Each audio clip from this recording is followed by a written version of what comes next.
राधा वल्लभ कुंज बिहारी, राधा वल्लभ कुंज बिहारी, राधा वल्लभ कुंज बिहारी, राधा वल्लभ कुंज बिहारी। लाल लाडली प्रीतम प्यारी, लाल लाडली प्रीतम प्यारी। लाल लाडली प्रीतम प्यारी, लाल लाडली प्रीतम प्यारी। राधा वल्लभ कुंज बिहारी, राधा वल्लभ कुंज बिहारी। राधा वल्लभ कुंज बिहारी, राधा वल्लभ कुंज बिहारी। लाल लाडली प्रीतम प्यारी। लाल लाडली प्रीतम प्यारी। और जैसे कुछ लोगों को तो वैसे ही सजने संवरने का शौक होता है, पर प्राय लोग नित्य श्रृंगार नहीं करते।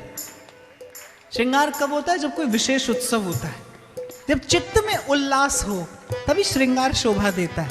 जब चित्त में आनंद हो तो श्रृंगार उस आनंद की अभिवृद्धि करता है। उपासना श्रृंगार की है, इसीलिए उल्लास भी कहीं इसके पूर्व पक्ष में ही है, इसलिए आनंद भी कहीं इसके पूर्व पक्ष में ही है। और वैसे भी जब आप वृंदावन में हैं, ये तो वो परिधि है, इसमें श्रीमद् भागवत कहती है कि इसमें प्रवेश करते ही भक्ति महारानी भी नृत्य करने लगती है।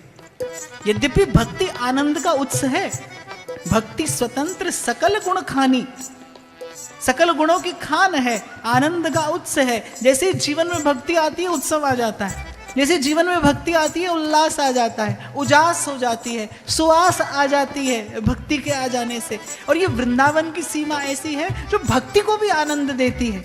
व्यास जी कहते हैं वृंदावन व्यास भक्ति को फल लयो वृंदावन की धूर।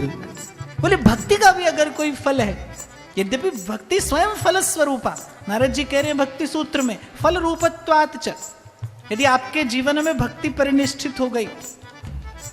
श्री रघुनाथ जी ने कहा ना शबरी से कि नवमऊ एकऊ जिनके होई, नारी पुरुष सचराचर सोई, सोई अतिशय प्रिय भामिनी मोरे, और सकल प्रकार भगति दृढ़ तोरे।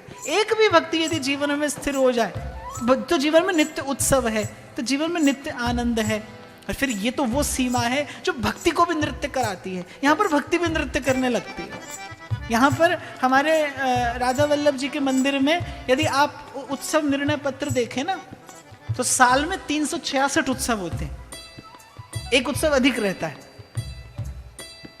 सारा संसार जब विधि और निषेध से जूझ रहा होता है कि अरे कोई शुभ कर्म नहीं करना है, कोई मंगल कार्य नहीं करना है, हमारे यहाँ उन दिनों भी सांझी का उत्सव होता है। प्रिया और लाल सांझी का उत्सव मनाते हैं। चाहूं और सुंदर फूलों की बहार होती है, सुंदर सुंदर राग रंग होता है। ई चमक ई दमक फुलवन मा महक, पर ये सब कुछ होता कहाँ है? ये सब वृंदावन की सीमा में संभव है। सब कुछ सरकार तुम ही से है। तो उल्लास की, उत्सव की, आनंद की अभिवृद्धि, यही वस्तुतः इस उत्सव का प्रयोजन है। श्रृंगार के लिए मन तैयार हो जाए, यही उत्सव का प्रयोजन है। तो और कुछ नहीं हो तो श्री यमुना जी के किनारे बैठकर 2 घड़ी बड़े प्रेम और भाव से प्रिया प्रीतम का नाम सुना देना, ये प्रथम कर्तव्य हो जब आप वृंदावन में आए। ये आपका प्रथम कर्तव्य हो, यमुना जी के किनारे बैठकर, उनकी सन्निधि में, उनके समीप बैठकर। अच्छा, अब तुम जाओगे यमुना जी को सुनाने, वो मुझसे कहेंगी तुमने भेजा, तो उल्टा सीधा तो नहीं सुना दोगे, बताओ कैसे सुनाओगे?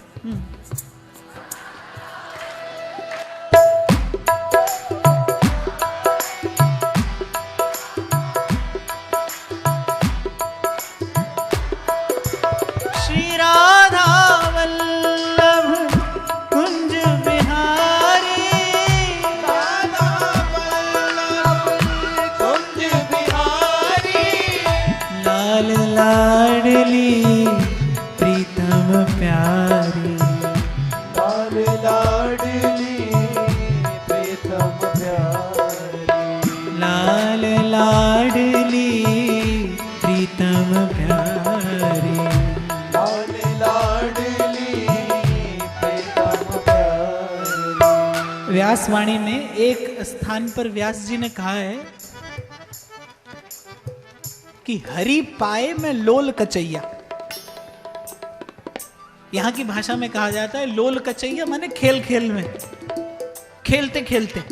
बोले हरि पाए में लोल कचैया, जैसे बालक खेल खेल में कोई बाजी जीत लेता है ना, बोले ऐसे ही नैन ना मूंदे ध्यान को और किए ना अंगन न्यास, नाच गाए रास ही मिले बस वृंदावन व्यास। हरि पाए में लोल कचैया।